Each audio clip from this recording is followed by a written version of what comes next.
Good morning, good afternoon, good evening, and White Sox sports Dave. fans. This is Barstool Carl. Chief. Eddie, good job, Dave. I mean, this is Red Line Radio, an all gas, no break Chicago sports podcast brought to this fuck. I like when Dave's kind of on one, and that would be a reason. That's a good indication that he's on one is when he really has the energy, jumps the gun. So I like that. It's better than the alternative. I got a little spunk in me this morning, and if you haven't hate noticed, that I've word. been using the word spunk quite a bit. So why do you have spunk? I got spunk for a few reasons. I'm in the middle of the home buying process, and it's a fucking I don't know how to Congratulations to Dave. No congratulations yet. We haven't crossed the finish line. There's a chance I'm living in my dumpy apartment for a year going forward still. Not but, that dumpy. No, it's fine. Yeah. But it's I was describing it to someone this morning. It's insanely stressful, but at the same time, I kind of have fun with it. You're Well- gonna close it, Dave. You don't fumble at the 1 yard line. Dave Williams does not fumble at the 1 yard line. I'll You're good. finagle myself Positive some vibes. way somehow into this sweet Do you new want condo to? I'm How looking is by. your ball security? Like, is it as a running back? I never fumbled in high school. I did drop a punt one time. It was actually the first game of my high school career in against Glenbard West. Why were you on punt return? I was the punt returner. Because What's you wrong take- with being 'cause- on punt return? Well, no, there's nothing wrong with being on punt return, but Dave, well, how that many was kids were in your rough, graduating class? Like 650. Okay, so we're working with a pool of at least 300 boys to go out there That's and return stunning punt, that and you were you the were the punt punt returner. returner. I think Well, it's because he this gets is like also- a beating. They're like, who that was one who thing. absolves us of liability the most if he gets his head taken off? It's like, well, Dave could take a beating. Punt That's return. stunning. That is one reason. The other reason, and you guys can laugh at me, is But you were the biggest kid, weren't you? Yeah, I was biggest fat. Well, freshman year, Durkin blew me out of the water. I'm stunned. But he couldn't catch. Like, he had stone hands. I could catch everything, and that's not a joke. Like, coaches were like, you got the best hands on the team. Wow. Davey Hester. I could catch fucking everything. Davey Hester. But I also... How did I not know this until now? I Someone returned Photoshop Dave's one- big head over Devin He is Hester ridiculous. taking him I out of the returned house. one punt for a touchdown against Glenbard East, and Jeez. Jeff Magoon had a holding penalty, so it got called back. Fuck and you, Jeff Magoon. I'll never forgive Jeff Magoon. I wonder what he's doing Fuck these days. Jeff How many, Hey, how many yards was it? Speaking of Wheaton, we're going to be Like joined 70? by Jim Belushi, Wheaton legend, in a Yes. little bit for a big interview. But sorry to detract from the home buying process. You are moving back to Wheaton? I'm not moving back to Wheaton. I'm staying downtown. There will be no suburban living for me in this state. What It's if someday Dave Williams Jr. or William Williams II, William Herman Williams II? third? No. My He's- dad's junior. Oh, the third. Well, you got to do that. William Herman Williams III. What if he is looking like an athlete? You want to get him out in the burbs playing Wheaton Warville South. Perhaps. Or I could just send him to Loyola or something. I suppose. But long story short, it's a pain in the ass, but I'm having fun with it. But in the midst of all this, the Bears seems like they kind of failed upwards a little bit. That's why I have the spunk, because I thought you were going to talk about how you were telling me that you went Karen on somebody. Oh, yeah, I did go Karen on a credit card company because they wouldn't send a fucking updated statement because That's what it was. This was the exact. It was Netflix and one other thing that I had.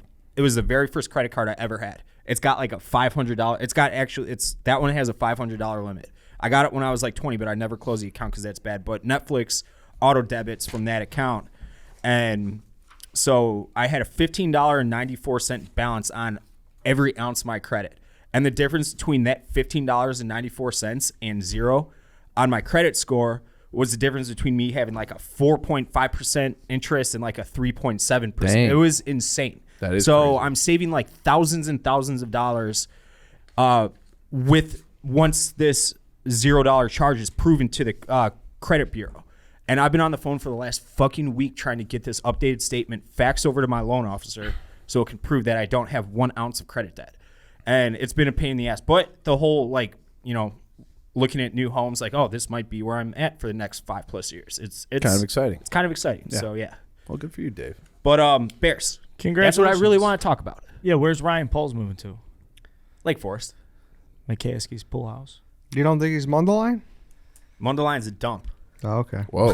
What One of about my- Libertyville? No, One of my- we are Libertyville's not nice. offending our Mundelein contingency right I now have for no reason whatsoever. One of my Shout best out Tom friends Line Road. on the planet is from Mundelein, so I've spent a lot of time up there. That's a one good. of That's a good disciplined They've got like good disciplined youth sports programs because I feel like Carmel Mundelein always had a good baseball team and a good football team, but they were never like big. It was always like really good 200-pound linemen. Yeah, I mean they were really good. They were one of the best teams in the ESTC traditionally. They've fallen off a lot. Yeah, sadly. But I think McKee might be their head coach now. They got a couple Bears guys, running the show. So, but that's pretty much Ryan Barucki. You know who the that seminaries right there. Let's get to Ryan Poles. Ryan Poles. We could talk Ryan Poles. Were you excited? I'm the most even keel as you can get. He doesn't overly excite me at all. He doesn't under excite me at all. He's a new face. I'm hoping for the best. That's the way to go about it. But You know? I feel like he is kind of like that. Yeah, right. Bear down. Maybe, yeah. You know, like there's just zero excitement in his voice whatsoever. So I don't know if that's good or bad, but I just don't see at this point how it could get you like overly excited and think that it's going to be the biggest game changer. You know, I don't understand that thought process. The only thing that he legitimately has going for him right now is that he's not Ryan Pace. Correct. You know, like I don't know anything about. I don't know if he was instrumental in the Mahomes or Tyreek Hill or building that defense or whatever. Like I have no idea, but he's a guy who's not Ryan Pace. So sounds too much like Nick Foles and Ryan Pace, like Ryan Poles. I don't saw that. Yeah. Saw that. Yeah. You're okay with that? Yeah, that's fine with me. That's perfectly fine with me. This is how I was thinking of it. The fan base's reaction, and I'm not going to act like I've ever heard of Ryan Poles prior to the last couple of days. I don't know. First thing about him, obviously the Chiefs have been a monster success over the last handful of years, but the fan base's reaction, assuming as a Bears fan that we're going through this process again in 4 or 5 years, hopefully that's not the case, but assuming that's the case because that's how the Bears work, at least we can look back in 5 years and be like, the fan base loved this hire. Like they did the right thing. It just didn't work out. Is that a way to look at it? did they do the right thing? No, they didn't. They did what they always do. But They hired a fucking That's what I'm saying. half-ass search committee, and then they tried failed it out upwards there. into someone. From what I have noticed, the fan base is like, this is a fucking awesome hire. They would have done that with I think whoever. they pushed the said bow. the same thing about Yeah, Pace. it They Well- did. Pace was a hot name. He was. Pace he was turned down the Jets. big-time He didn't. hot They didn't name. let him interview with Miami. Like Well, that was all yeah. right. And then now it's like, oh, we stole this guy from the Vikings. Right. It's the same subject, new. Well, it's like let's wait and see. Yeah. Like Same I'm story, willing new to be like optimistic. I think was too strong of a word, but like if you're ever gonna have like it's a breath of fresh air. So it's like we know he's not. We don't know that he's terrible, Correct. which is a step in the right direction. Yeah, I mean, everyone's going to give him a shot. I mean, Yeah. A, because we have to, Yeah, and B, because we want him to succeed, and we have no reason to dislike him yet. not yet. I don't like it that it's his first job.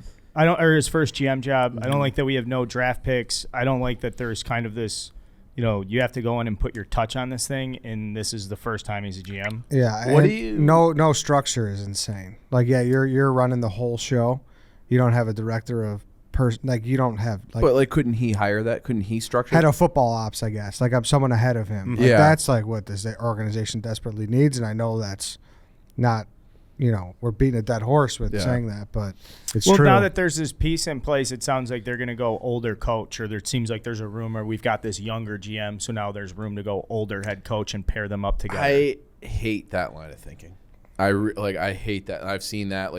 I've like kind of come around on the Jim Caldwell idea if that's what you're getting to, but I hate the idea of, well, we have a young coach, we have a young GM, so let's pair him with an old coach. That's experience. Fuck that. Who says that's a good idea? And then this whole idea where hey, like you're the GM, like there's no structure, you're the guy, but here are the 3 finalists. Pick one of them. We saw that movie before yeah, with John Fox. that's so strange. It's It was so reported weird. on 670 though that McCaskey's completely hands off, or that the head coach decision is entirely Ryan Poles. Which I don't is know how much good. I buy into Yeah. that, but Which is that good. was That's reported. great. So- But at the same time, the head coaching search should start today, or last night, or whenever. Yeah. It should start then. Immediately, yeah. Like it shouldn't. Like if he wants to go and he's like, "Hey, I know you guys like these 3, and they might be the finalists, but I like this guy." That's what it he should be. wins. I He hope wins. so. I hope so. Agreed. So he has already supposedly conducted an interview with Caldwell and Eberflus. Eberflus and Quinn are apparently the 3 finalists, and I gotta be honest, I honestly am okay with either of them. With Dan Quinn. You too. know, Caldwell, Quinn, and Eberflus. Here's the thing about Dan Quinn. He was my number 1 in 15. Okay. Instead of John Fox. Obviously, things didn't work out for him in Atlanta, but but I don't know, take dude. him to a Super Bowl. Yeah, and I don't know, dude. He's a very respected guy around the league. I know. Legion of Boom. Like, I don't know. There's something about him where, like, I mean, dude, when you get your first job, like, there is something that could come, with that experience, and like, it doesn't mean you're a failure forever. And he did well with Dallas. Yeah. So I'm not saying I'm like thrilled, but I've warmed up to, like, I won't be. Like, people might be throwing shit into the fucking fire. Yeah. I won't be like that if they hire Dan Quinn. Take away the 3 finalists. Who would you like to see? That's a tough question, too. It's a really tough question. Yeah, it's just there's no one who knocks my dick off, I'll be honest. But I agree.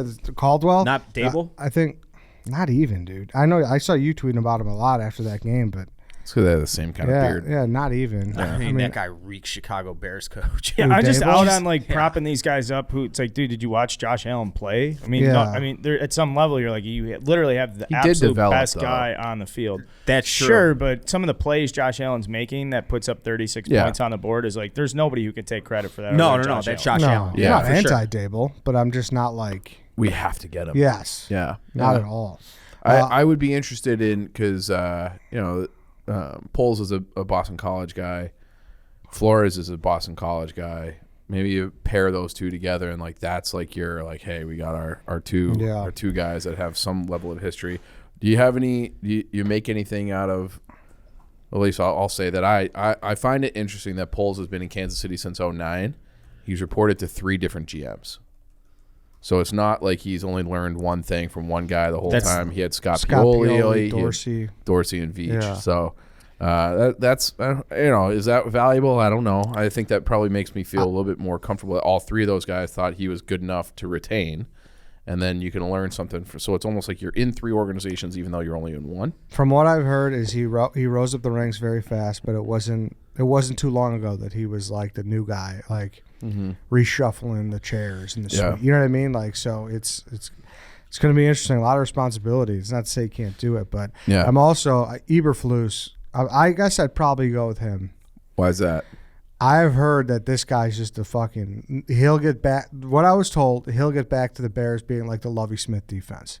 Like, he's just like a nasty motherfucker. That's how the Colts The Bears will be defensively and special teams as well. They'll be very sound on those sides of the ball. And then you can outsource to an offensive coordinator. You and would hope, complete control, hopefully, right? Yeah. So I like that about him. And then Jim Caldwell, like, I don't know. Everyone keeps leaning back to the Lions, but there is something to be said about that, right? Yeah, you had a winning record with 2 playoff appearances with the fucking Lions. Yeah, dude. That's like a goddamn miracle. Yeah, that's... Because I know we always might as well be a dynasty. Like, we always talked about, like, Harbaugh and stuff. Like, you just want, like, a leader. You want a guy at front. From what I understand, Caldwell does a great job. All time, man. Yeah. Some of those, when they were announcing that he was interviewing or was being serious, you saw a couple, like, post-game locker room speeches go around. And I loved Caldwell's demeanor because it wasn't like that rah shit. It was like he just treated those guys like men. It just feels like that's where the league's going, especially with, just the individualism in team sport is just going crazy. You need a guy like that who can kind of rally people around being just cool. And everybody fucking leads to that about how, like you said, about that he doesn't, like, he's emotionless. We dealt with Lovie Smith for 9 years. Yeah. I think we'll be okay. Like, we know what it's like. Yeah. I don't mind that. And that was the best decade of our lives. By far. Yeah. We were very proud throughout the Lovie Smith tenure. There were very few opportunities when Lovie Smith was coaching the Bears where we as Bears fans were like, oh, man, we're pussies, or this sucks, or we're soft. So now you have offensive-minded Lovie Smith. Like, that's kind of like that's Jim Caldwell. So and I like the idea of, a guy who can work with a young quarterback. That would be Caldwell. So I guess with Eberflus or Quinn, I'd be really concerned or interested about who their offensive coordinator would be. Like that really matters. Where if it's Caldwell, maybe it doesn't matter quite as much because like he is the offensive guy. Yeah. No, I hear you. I don't know. We'll see what ultimately out of the 3 polls will pick the best candidate. So that's the first. That's his first strike. That's his first real thing he's going to do on the job. So. Yeah. Or maybe it's not one of those 3. Yeah, maybe not. Yeah. Maybe not. Which would, I think, in a way is ties. I think well, they both went to Boston College, but I don't think they were there at the same time. No, they weren't. It was like 6 year. difference. He was Matt Ryan's O-lineman. Yeah, he was left tackle for Matt Ryan. Yeah. Are we going to trade for Matt Ryan? I hope not. Yeah, But- he's cooked, but Eberflus looks like he'd get lost on Division Street. But maybe he can call Matt Ryan and be like, "Tell me everything you know about Dan Quinn," and get the proper read on him. that's true. He'd give it to him straight. Probably. That's a good point. I mean, I hope all these guys at this point are shooting each other straight, right?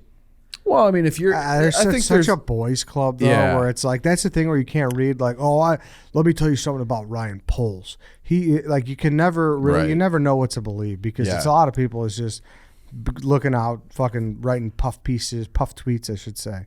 But well, like I read an article this morning that was like an inside source, NFL source says, "quote great hire." Well, it's like, well, fuck, great, awesome. Like, thanks for that. But I do think that, you know, if you have a guy that you blocked for 4 years and you're like college buddies, you go back and you're like, tell me about your time with Dan Quinn. And he might just be like, yeah, Totally. good guy, nincompoop. Like he blew the Super Bowl or, you know, like, what? or like, hey, you know, great coach, he just had a bad situation. Wasn't Or his that. fault. Like, Yeah. It wasn't his fault. Yep. So, Spin zone for you, Ed. what's up? I know this is near and dear to your heart. How many double stripers are in front offices? That is true. And the fact that Ryan Pohl probably got overlooked along the way because it's like, oh, well, he's an offensive lineman. And who are the guys on the football field that are thinking the most, that care the most, that exude the most leadership qualities, that are there for their teammates? It's the fucking double stripers. I got an So inside Ryan Poles scoop on could have this. been overlooked throughout his time at the Chiefs because whatever, he's just the big guy who this and that. So what if the Bears, if we did hit a silent home run here, you were like, wow, we really fucking knocked this one out of the park. Maybe it's because other people overlooked him. Well, as a whole, like this is through talking to guys at Northwestern, they have stringent academic requirements to get in, even as an athlete, even though it's, you know, they're not held to the same standards as just a normal student for admissions, but it's much higher than typical college Power 5 school. From what I've been told many times, offensive linemen as a whole are the smartest group of football players by far and away. Like that's the easiest group for Northwestern to recruit as offensive linemen because typically they'll have the grades to get in. Interesting. Well, So I mean, take that for what it's worth. He's an offensive lineman. I didn't realize he was an offensive lineman until I saw the picture of him in a lot training of camp off with the the Bears. field distractions are, sometimes not there. So What are you saying? I'm just saying, like, they're fucking just nice guys. They got a girlfriend, serious girlfriends, and Yep. stuff like that for the most part. You know, the Billy Bobs are not so much That's true. few and far in between. That's They're true. like, they have it the most together I would. at a young age, I would say. I think that's probably accurate. His dad was a college football player at Boston College too. It's deep. It's a good point, though. Yeah. You know, it's like Dave's a punt returner, wild guy. Although, if you're the lineman who's like the biggest partier, you're a legend. Oh, yeah. You know, like, for you know sure. that guy on the campus who's just like fucking, just a guy. Can put down fucking entire takes bottles up of 2 vodka. bar spots, you know what I mean? And just a brick shit house. Yeah, we like those guys. Those guys are the best. You know who else is the best? This is a very serious part. Jim Graziano. Oh, yeah. Okay, JP Graziano, fresh to market. We're fully fucking stocked here, guys. The new hot and mild Jardinere seasonings are in stock, ready to ship. It's a new product from JP's. All the flavors and products from the Jardinere in spice form. So this is just another opportunity to get spices, get the flavor, get everything we love about Jim Graziano and the peppers, because the peppers sell out. Mm-hmm. The peppers fucking come and go. I shouldn't say they come and go. They're always there, but there's a lot of orders for peppers because people eat a lot of peppers. So here, new spice, unbelievable stuff. Mm-hmm. Chief, I know you love it. I love it. And let me tell you guys something sitting at home. If you're not doing this for the Super Bowl, the beef kit, the peppers, all the stuff from JP Graziano's, get it in your crock pot early, have the house smelling good, bring that to your Super Bowl party, the beefs, you're a fucking hero.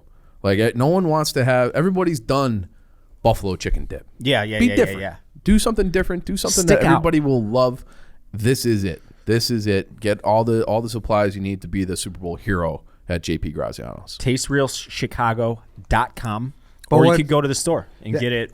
Don't have to wait for shipping. That was my point too. It's such a game changer too. Like, it can't be said enough that they're at the Home Depot, Fix and Frank's location. So, Mount Prospect, Niles West, Niles East, Evanston, Lincoln and McCormick, Oak Lawn, Dan Ryan, Roosevelt, Elston, Kimball. Like, they're there. So if you don't want to take the trip, you're like, I don't want to park, whatever. Or if you don't want to pay for shipping, You got a bunch of Home Depots that has it too. So You have and that. the store, of course. I was going to say that too. If you haven't been to the store, you should go to the store. Yeah, you should. Like if you, it is to me like it's one of those places like you're stepping back in time. Go to the store. It's homey. The store is great. It's got a. I mean, you'll meet his family, his sister, his mom. Just an outstanding family, as gracious as can be. Stores, like Chief said, it's got a real throwback vibe. It's been around how long? Since the 30s? 84 years, buddy. 84 years. 1937. Started by his great grandpa JP, the original JP. So swing into, what is it, 901 West Randolph? 901 West Randolph, heart of the West Loop. Heart of the West Loop. I believe it's the corners of Randolph and Peoria Streets. Correct. Yeah, get yourself a Mr. G sandwich. It was rated, I forget the publication, but it was 15th best sub sandwich in the entire country. I disagree with it. I think it should be number one. But the food's outstanding. Get yourself a beef kit for the Super Bowl. Buy yourself the little spice bottles. I've been seasoning up the deer I killed, Carl, with the spices every day, and it's just an outstanding little touch to it. TasteRealChicago.com, peppers, spices, nothing on the market like the spices right now. Add flavor and spice to any dish. Great on pizza, eggs, popcorn. Add it to sausage, pasta, homemade burgers, all that stuff. Check out the spices. Very important. Brand new product from Jim. I mixed it in with just white rice the other day. That was awesome. Probably amazing. It was. It's a new product, guys. Can't say it enough. Okay, last thing, Bears. I got absolutely fucking killed on Twitter for this. I didn't love the fact, shouldn't say I didn't love it. It made me sick that McCaskey has him fly commercial and he's walking through O'Hare and he's picking up the bags. Chief, you had a good blog on it. I mean, I know it's cute and it's endearing and it's a nice move, but there is part of me that just feels so strongly about the fact that like Appalachian State is going to fly in a head coach candidate. You know, like there are the fact that we don't have like something better than George McCaskey waiting for you with a sign is just crazy. I like to think that Poles was like, nah, don't worry about it. Yeah, that's exactly what I was thinking too. So that's a very good spin zone that like, hey, I can get on. He probably had a flight picked out already. Yeah. I'm like, hey, I'm just going to get on. I'll pay for it. Yeah, it's right there. Yeah. Or maybe the Bears picked He's it up. a big ugly. Offensive linemen don't need all the glitz and glamour. That's why they're big uglies. I do hope that the Bears are at least flew him in first class or an exit row because he's a big boy. He's a big boy. That extra leg room is important. So I hope they did that for a guy who's 6'5", probably 280 now. I hope they did that. But, in a commercial flight, I don't think I'm trying not to because as soon as you said it, I was like, oh, that is actually kind of a good point. Like they have private jet money. Send a private jet out. Here you go. And do you know what Portnoy spends on his private jet? Especially because they knew they were hiring him. If he was just coming in for an interview, then it's like, yeah, fly in. But if it's like, hey man, like you're the guy, we want you, then maybe you. Because when it got announced, people came back like, see, George fucking did it. George got his guy. I was like,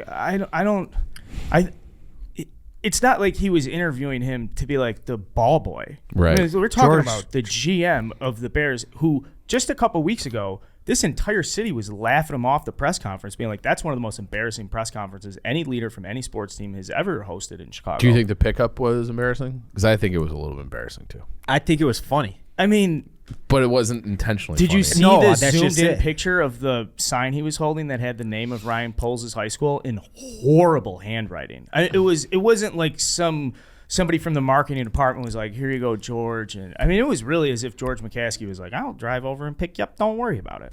I mean, remember that him and Ted took a private jet to go meet with Nagy and KC. I know. Remember that story? Yep. I mean.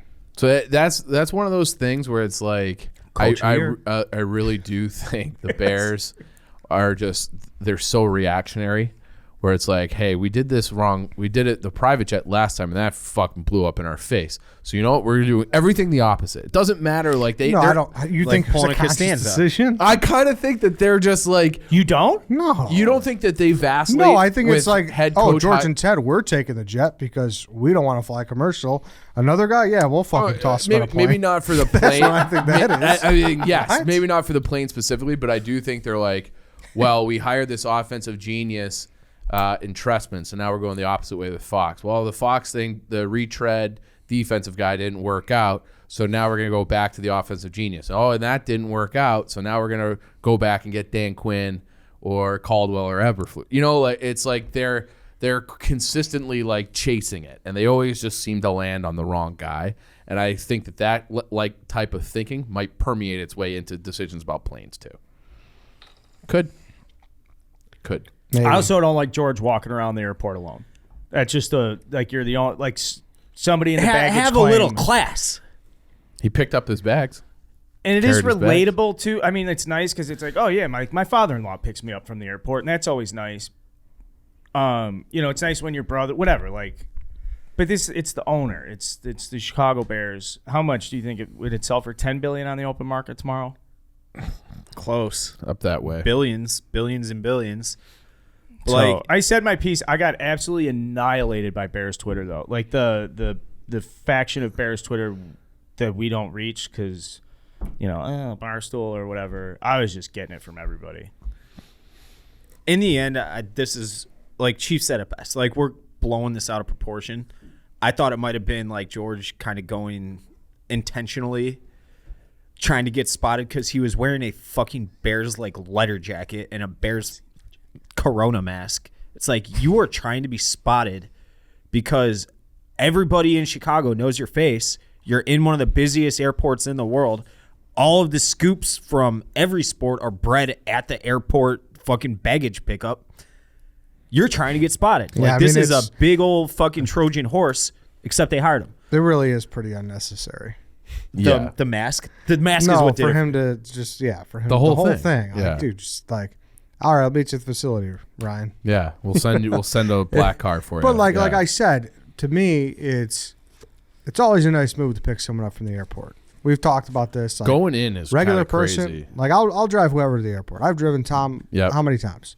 Like it's not a big you know what I mean. Like it's just a nice gesture. But I think going in is a mistake. Going inside. Yeah. But I do agree with Dave. There is something like I wouldn't be surprised if someone in his camp took that video. No, the guy went on the score that took the video. Yeah. Oh, all right. Yeah, he did. It's a sick jacket. How often does It was a McCaskey go to cool here? And that's not an easy exit. That's not No, easy to it navigate. sucks getting in and out of there.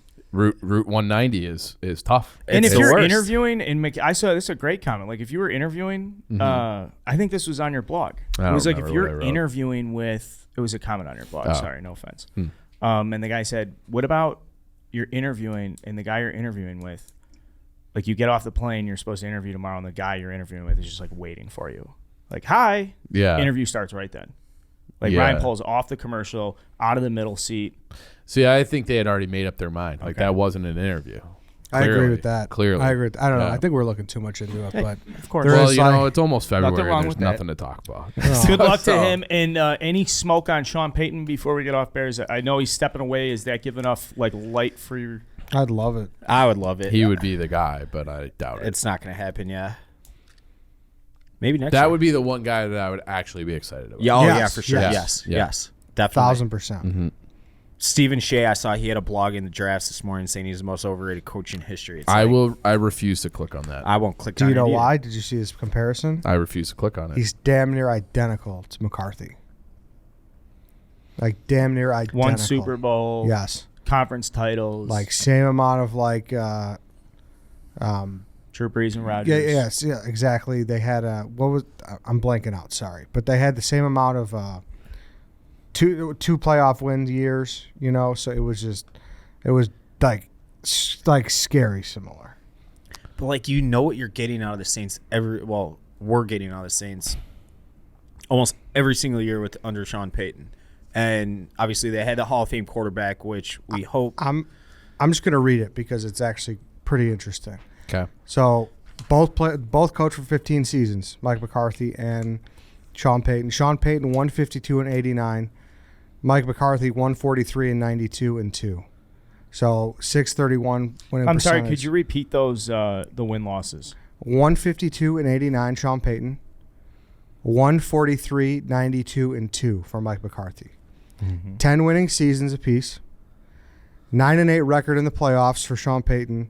10-9 record in the playoffs for Mike McCarthy. 1 Super Bowl apiece. Last year he won more than one playoff game. Sean Payton was 2009. Mike McCarthy was 2016. That's fucking that's so. But all right, let me ask you this. The 2009 only won the 2009 was the last year Sean Payton won 2 playoff games.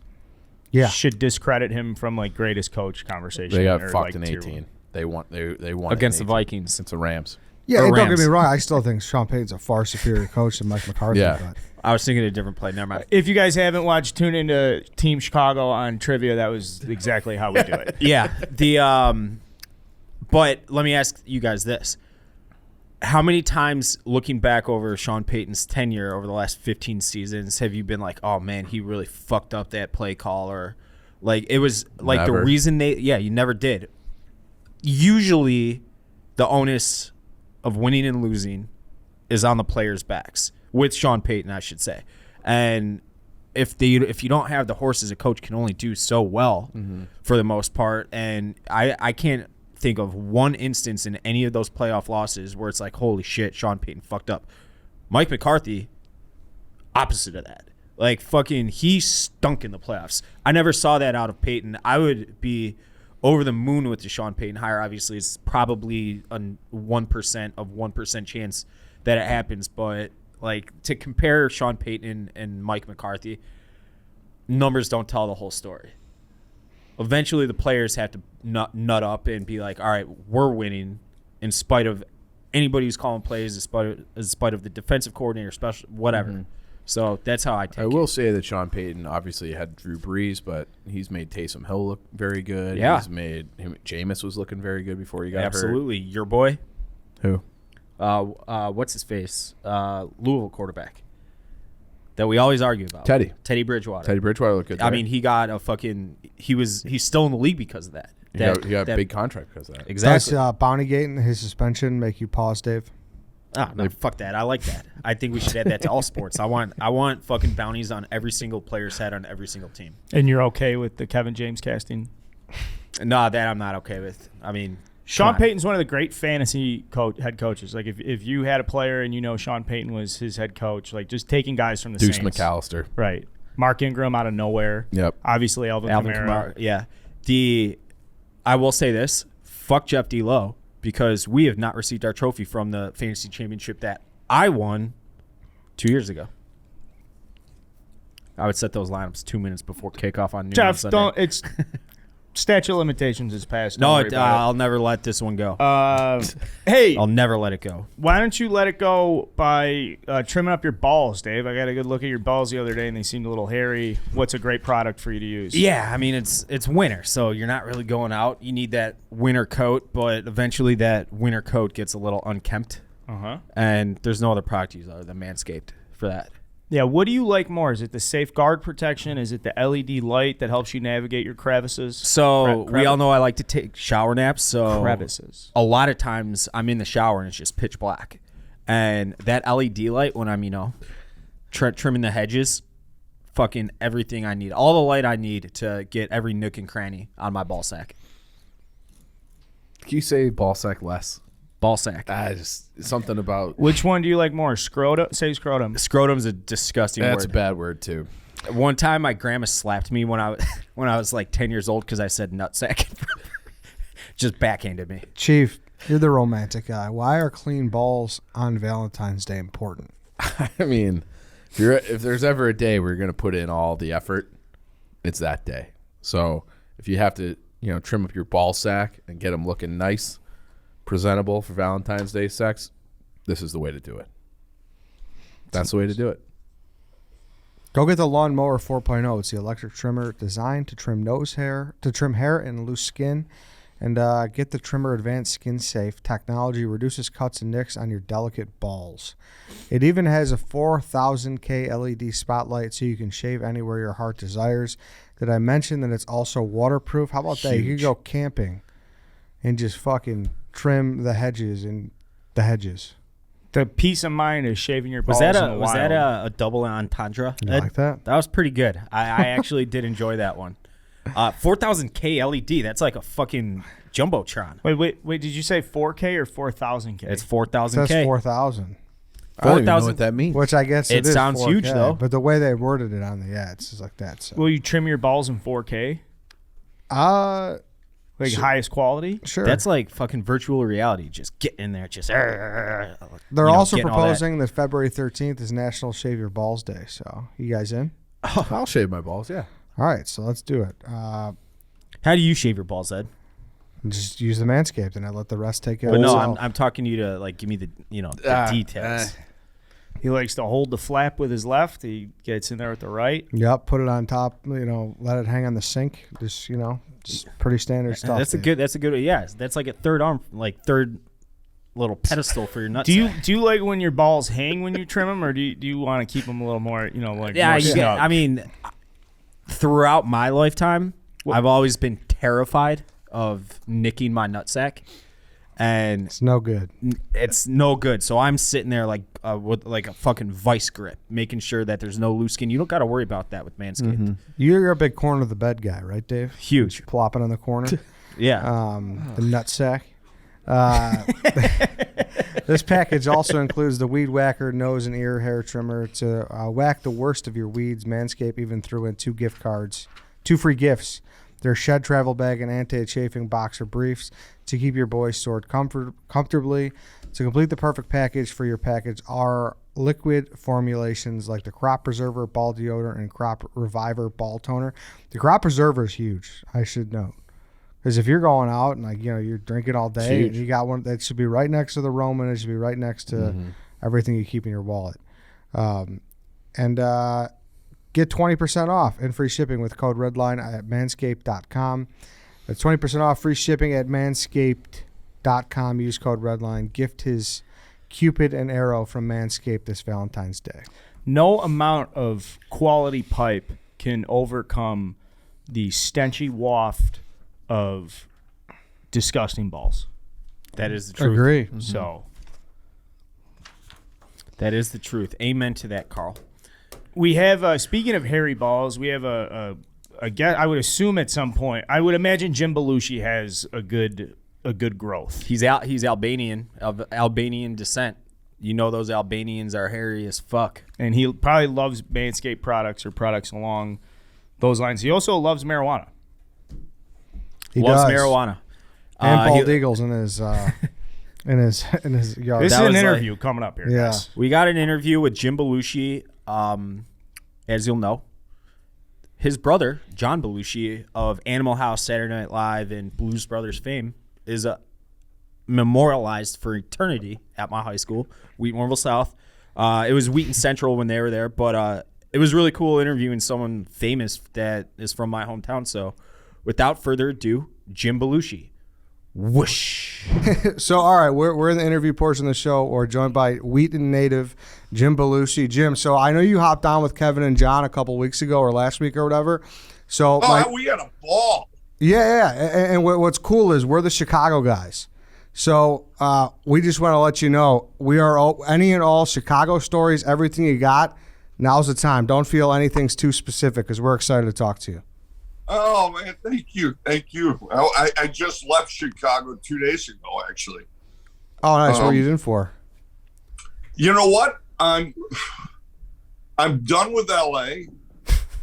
I had a wonderful life there and a career that was, I'm grateful for. And I've been coming to Chicago like at the end of the summer and all the fall and walking the streets of Old Town. And you know what? I love Chicago.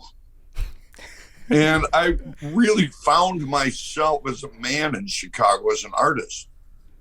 And I feel like I'm coming full circle. So I bought a place in Chicago. Oh, nice. There you go. So I'm going to be spending a little more time there, singing a few more seventh inning stretches. Oh, there we go. Going to the Hawks games. I'm just excited. What's a great restaurants? What's a place or like what's a neighborhood or what kind of gets you in your feels like that where you're walking around and you come full circle? Is there any kind of spot? Old Town? Yeah. Old Town mainly because that's where Second City was. That's where I lived. I lived on Wheeland. I lived over on Cleveland. It was my neighborhood. Those are the streets that I walked when I'd walk to Second City and so They got great restaurants on Wells Street. They got Uptown Tobacco Shop there where I get my cigars. They got the Fudge Pot, which is the best chocolate in the country. Mm-hmm. Have you ever been to the Fudge Pot? Oh yeah, I don't think I have. I've been there like a dozen times. Yeah, that's that good. Huh? Well, awesome, you know what? When you walk out, there's a little article that's faded. I never read, and I read it. And Dave, the guy that runs the place, never mentioned it to me, but I read the article, and his grandfather invented the Milky Way bar. Oh, there you go. So he's got chocolate in his blood. I was like, wow, you guys have been in chocolate for a long time. Yeah. No wonder it's so damn good. For real. So I don't know if they told you this when they were kind of booking you for this show, but I'm also from Wheaton. Well, technically Warrenville. What? They said that they're like Jim Belushi. I'm like, fuck yeah, get him on the show. Like there's a mural of his brother in my high school. So I wanted to kind of bring it all the way back to there. My dad grew up, he was a year younger than your youngest brother, Bill, actually. So they knew each other a little bit. Like, take me through, because Wheaton's any town in Illinois to me. It's boring as hell. Church town, you know. Like, take me through what it was like watching your brother rise to stardom while you were in Wheaton, and then you start to find fame at Second City and beyond. So, like, what was it like growing up in Wheaton being the guy? You just covered a lot of time and territory with that question. I don't know where to begin. First of all, Wheaton was an all-American city in 1967. It was a dry town. Mm-hmm. It was the morals were kind of run by Wheaton College, which was an evangelist college. It was a very nice town. And I was the crime rate. all the stats that the police department had were based on me.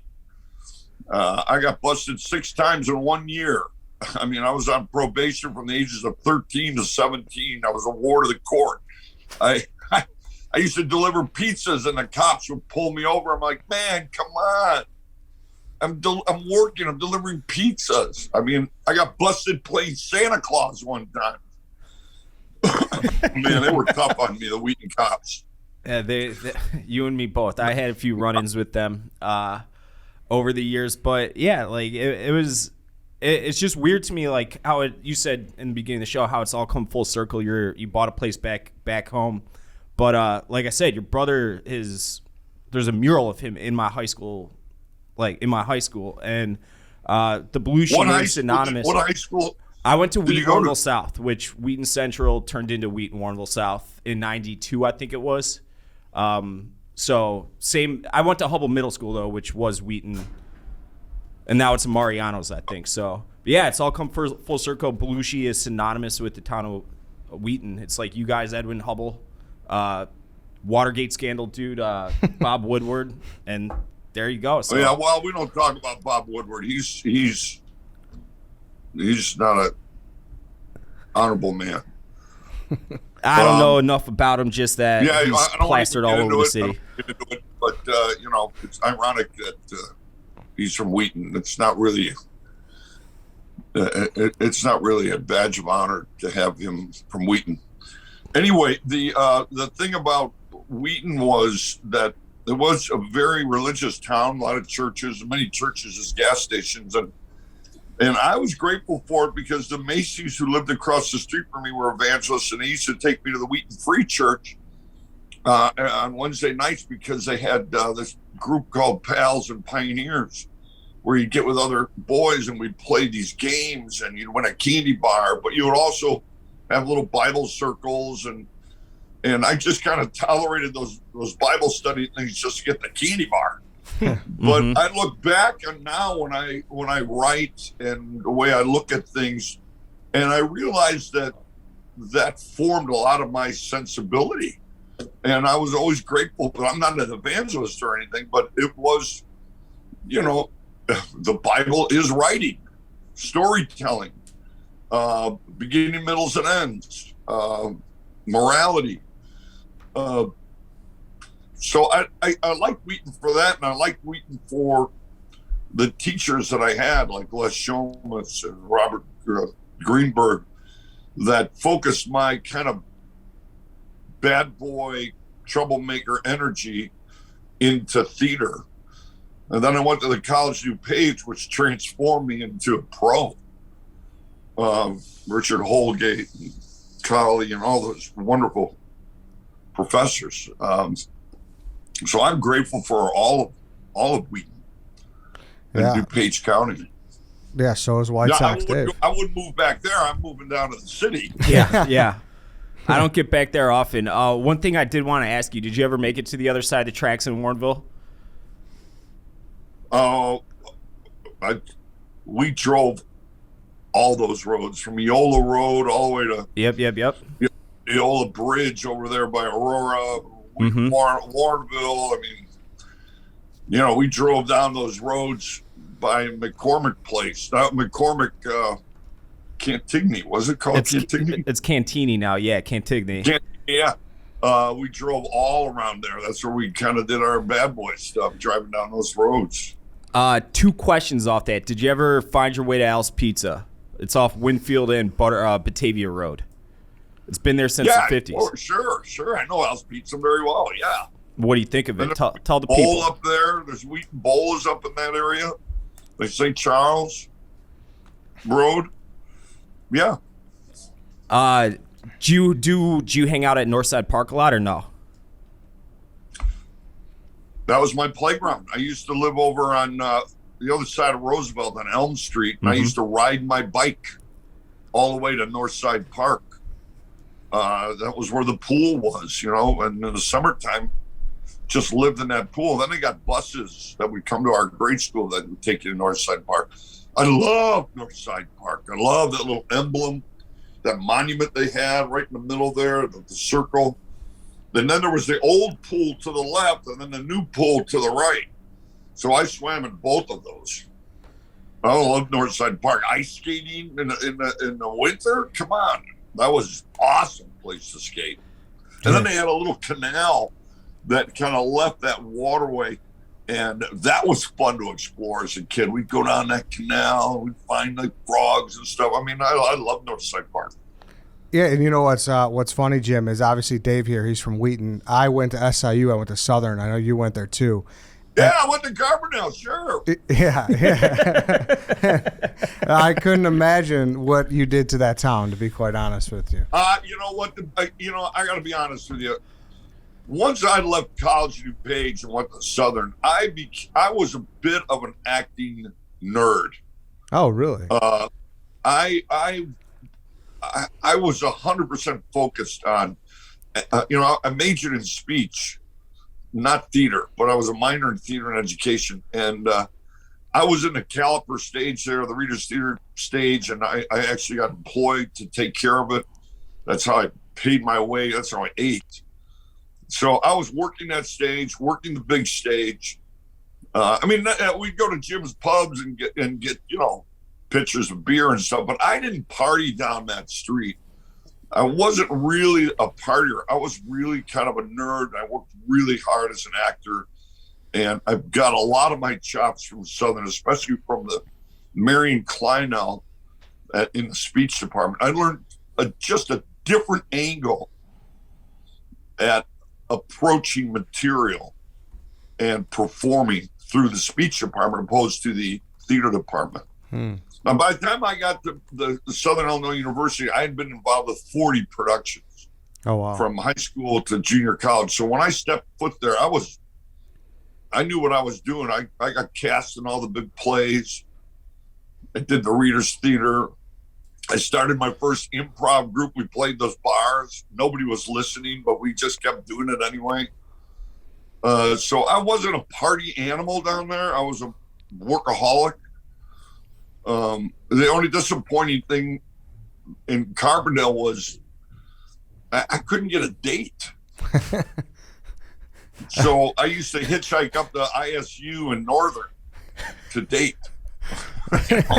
Yeah, that surprises me with how crazy Halloween and everything was back then. And I did want to ask you too, because as legend has it, and obviously you could probably confirm this, is that I've always been told or it's always been printed, that when John came to visit you one time, that's where he made the original college sweatshirt that he wore in Animal House.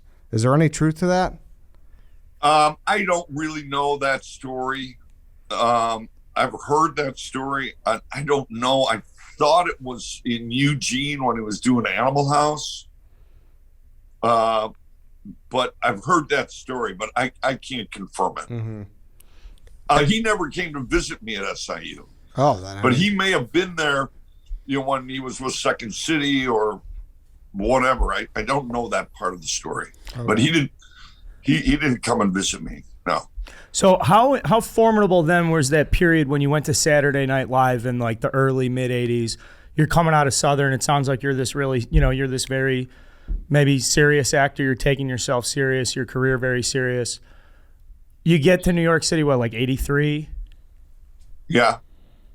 At what point are you? That happened between college and Saturday Night Live. I mean, I went to Second City when I was 16 to see John. And I had never experienced theater or anything really in my life like that show. I laughed the hardest I've ever laughed. I understood what magic was. I touched magic when I saw that show. And I looked at John afterwards and I went, how do I get in on that? And from the ages of 16 to 22, my goal was to get on that stage.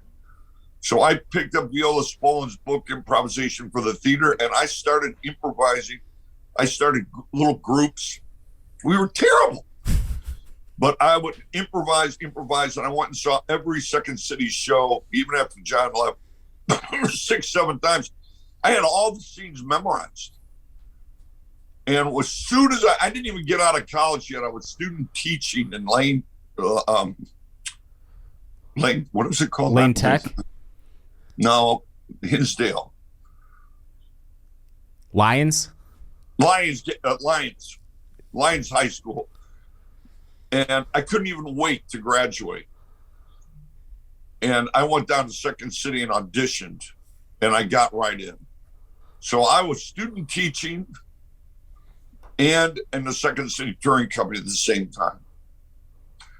And at that point, that was the start of my life, man. I loved it. And then John was, at that point, was already on Saturday Night Live.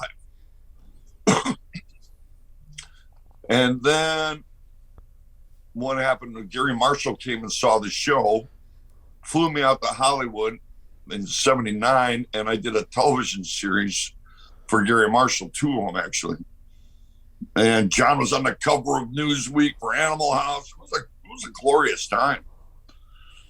And then, of course, John passed, and then they asked me to do Saturday Night Live because Brian Tartikoff, Brandon Tartikoff saw me do a Second City show, a review in LA, and called Ebersol and said, hey man, this Belushi's great, you should put him on the show.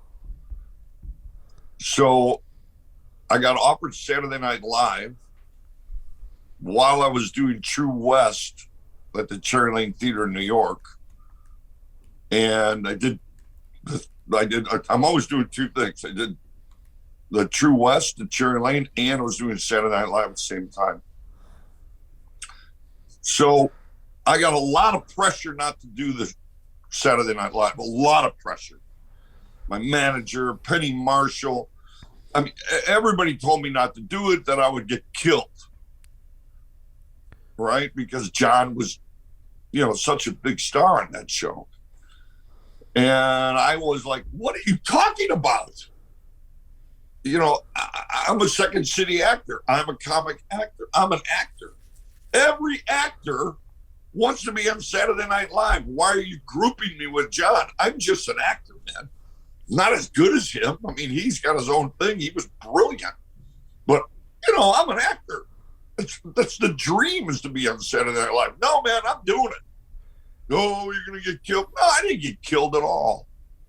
people were very warm and sweet to me when I did Saturday Night Live. The audience was like, "Oh, another Belushi, how sweet." And that was and from that I did Salvador and About Last Night. And once About Last Night came out and Salvador came out, boom. By 86, I was a movie star. It was cool. Was that like, how much did you get that? Was that just with Saturday Night Live, or was there always pushback about your older brother and everything like that? Or how did you manage that? Was that like the most annoying thing, or it just kind of never fazed you? Well, you go through phases of adjusting to it, because first of all, you go through the phase of, my God, John is like this huge star. And, all of us in our family were like in shock, like, wow. And then people would come up to you and you get all this attention. It's like, wow. I mean, the whole reason I was an actor is to get some attention. And like, I'm getting all this attention. It was great. I loved it. And they go, well, doesn't it bother you to be in the shadow of your brother? I go, bother me? Are you kidding me? I love the shadow. I'm out of the heat. It feels good. It's cool breeze, and they said, well, can you fill your brother's shoes? I go, first of all, my feet are bigger than his. 5'7", right? I'm 6 foot. But second of all, he kind of made the path in the snow. And I was like, yeah, I'm going to follow those. I'm going to put my feet in those steps and go. Someone in my family showed me a way. Most people follow their father into business. And if I followed my father into business, I'd be serving dinner tonight at a restaurant. Mm-hmm. And John showed a way that it's possible for these little first generation guys from Wheaton that you could be on Johnny Carson. It's possible. So yeah, man, there's an old saying that goes like this: when you drink the water, remember the men or women who dug the well. My brother John dug the well deep. And I've been drinking water from that well ever since. And I'm hoping to dig wells for other people in my life, in my community, to pass on this water. So I embraced it. I love John. I loved him as an artist. And I am grateful. I first did the Blues Brothers. Danny made me do the Blues Brothers, right? Jimmy, you got to do this. We need to carry the legacy of the Chicago Blues, the blues. We got to keep the spirit of Jake Blues alive. Oh, no, Danny, I can't do that. That's John's. And he went, absolutely not. It's like a law firm. When the partners goes down, the brother takes over. And I go, you don't think it's weird? He goes, absolutely not. You won't play Jake Blues. You'll play Brother Zira Shida. That long-lost Albanian brother that I found in the caves of Albania and brought him out to be this beautiful blues singer. I go, if you don't think it's weird, then I don't know why I'm thinking it's weird. And when I sang that first song, and it was Sweet Home Chicago, at the House of Blues in L.A., and we went into the chorus, and there was a packed house. And the band was playing, man. It was like 3 horns, 2 guitar players, a B3 organ. Just wall of sound coming from my back, lifting me in the air. And this crowd was screaming and singing along. And in that moment, I looked up and I went, oh, John, thank you. I mean, he dug the well. I was drinking the water. And it was like cracking open my chest, taking my heart out and massaging it with love. And it was a gift. And like I said, I try to continue that gift, whether it's in my community service, whether it's my family or friends or people who need things, need a helping hand. I keep that spirit and keeping that spirit alive. So long-winded answer to your question, but no, man, it was beautiful. That's an awesome outlook. It's a perfect outlook. Yeah, and you obviously you've been in the news lately too with what you said I don't know exactly when it was, a couple days ago, about how you would think he would still be around if the weed game was what it is now, since, obviously you're so into weed out there in Oregon. Well, just to plug this show, it's called Growing Belushi on Discovery at 10 o'clock on Wednesday night. Please watch. It's very funny and very informative. I call it edutainment. It's got a little education about the competence in cannabis. Yeah, I saw it last night. It's great. Thank you. And it's very funny and entertaining. Well, to answer your question, I really don't articulate very well. I get this question a lot.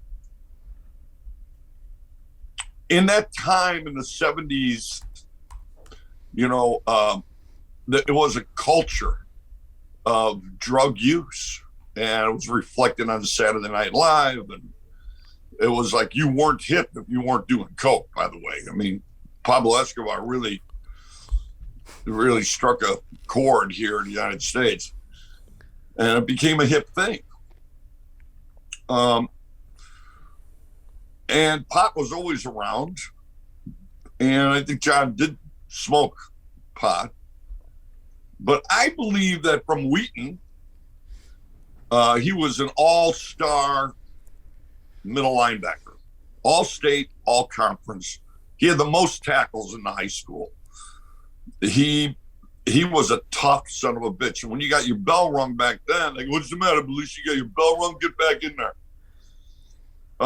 He had a seizure senior year in our kitchen, and I found him, and he was shaking, holding onto the sink, and he fell. And I thought he was being a clown, but then all of a sudden I went, holy shit. Called the cops, got an ambulance there. They pulled his tongue out, the whole thing, man. He almost died. I saved the guy's life.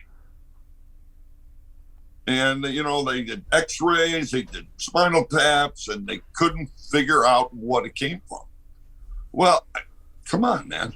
We know now what CTE is. I believe that if he stuck with pot, if he was a pothead, that it would help him with those attributes of CTE, and he'd be alive today. But I believe that the addiction really came from, of course, genetics or cultural or, family, whatever. But I believe he was medicating something. Yeah. And I believe that everybody out there is struggling with something. I mean, I could probably interview you guys and find out somebody in your family who's struggling from dementia, PTSD, from someone who's died in their family, car accident, losing a job, losing a business, divorce, huge trauma. People suffer from a PTSD. People suffer from sleeplessness, hopelessness, pain. And we all look for some kind of medicine to quiet our mind. People overuse Advil for pain, Ambien. I don't do any of that stuff. Alcohol is the most readily available medicine that people use. And you know what alcoholism does? It destroys families. It kills people on the highway. There's deaths from, cancer from the liver not functioning because of all the alcohol that went through it. So all I'm saying is cannabis is no longer considered like a drug in the 70s. It is now not a gateway to drugs. It's a gateway to healing. It's a medicine now. And I'm saying it's a gentle medicine. It's gentle on the body. It's, I used to work in Chicago as a bouncer. I never broke up a fight between two potheads. That's true. That is true. It's generous. It's kind. It's empathetic, enlightening. You get light, which brings you to enlightenment. And there's a peacefulness to it. And I'm on this growing Belushi because I'm growing as a man through this exploration of this plant. And I'm growing cannabis. So it's kind of a double title for the show. And I just believe that when there's a choice, that people should be educated and have confidence in cannabis. That's the purpose of the show. And use it as a safe medicine. I mean, I ran into a veteran who had triple PTSD. They gave him a bottle of 600 Oxycontin. And he got off it and went on cannabis. And I met him at a dispensary, and he said that my strain, he said he was a medic in Iraq, and he saw things that happen in the human body nobody should ever see. Mm-hmm. And he had triple PTSD, and he couldn't talk to his children, couldn't talk to his wife, and couldn't sleep. He said, your Black Dog OG is the only strain that allows me to talk to my family and sleep. And then he hugged me. And I said, man, I didn't make this. He goes, no, but you're a steward. And that was the day that I had the paradigm shift that, hey, man, I'm in this not for money. This really changes people's lives. And I thought about it, and I thought, you know what? My purpose as an entertainer is always to make somebody feel good, right? Release the endorphins. You know, you come into the show at Second City, your head may be down, but you leave and your head is up. You and your partner or lover or wife, you know, look at each other because you had such a good time and become loving. And so same thing with cannabis. So I'm still on purpose. I'm still trying to make people feel better.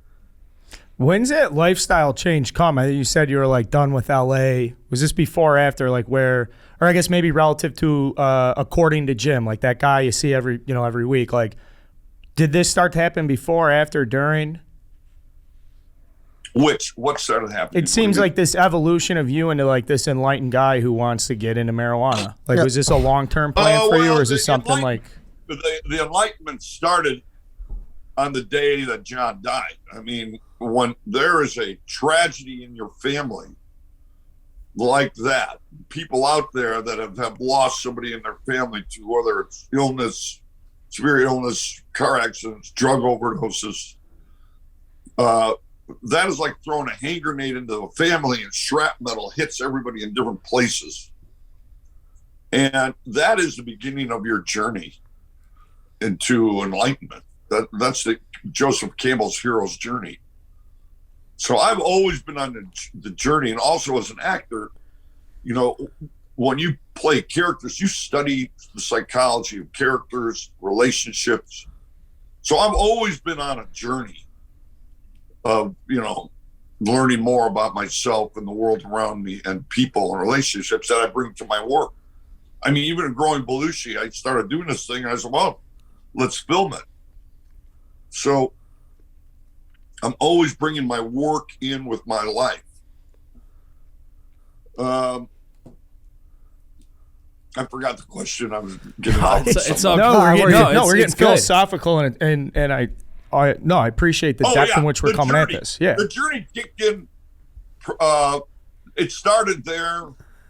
It probably kicked in. I went down to Peru and I did some ayahuasca ceremonies. How was that? With a shaman along the Amazon River in a ceremonial tent. That really changed my trajectory. And somehow I found myself on this farm growing this plant medicine. So leaving LA, guys, I've been very fortunate. I've worked with Oliver Stone, Walter Hill, Roman Polanski, Woody Allen, David Lynch, Michael Caine, James Woods. I just worked with, Kate Winslet. I just did a movie last year with Marcia Gay Harden, great Academy Award winning actresses and actors. I've killed people. I've crashed cars. I've worked with dogs. I've worked with Arnold. I've done dramas. I've done comedy. I've done action. I've done Broadway. I do singing. I do comedy. I've just had this beautiful life full of engagement. And at a certain point at LA, I moved to LA from Chicago. I never wanted to leave Chicago to be in the movie industry. And so my purpose is done there. I raised a family there. They're off in college and into their lives. And so it's like, all right, let's do stuff that's really engaging. And this show, to me, this farming thing is so enlightening and engaging. So I'm just kind of done with LA. And I kind of want to come back to Chicago because I just felt so good there this year. Going to the Cubs game, going to the Blackhawks game, the Bears game, eating at RPM and all these great restaurants in Chicago. Seeing my friends that cousins. It's wonderful to be back home. So you got this farm out in Oregon now. Who's the most famous person you've ever smoked with? Well, the thing about Growing Belushi is that it's not a stoner show. Right.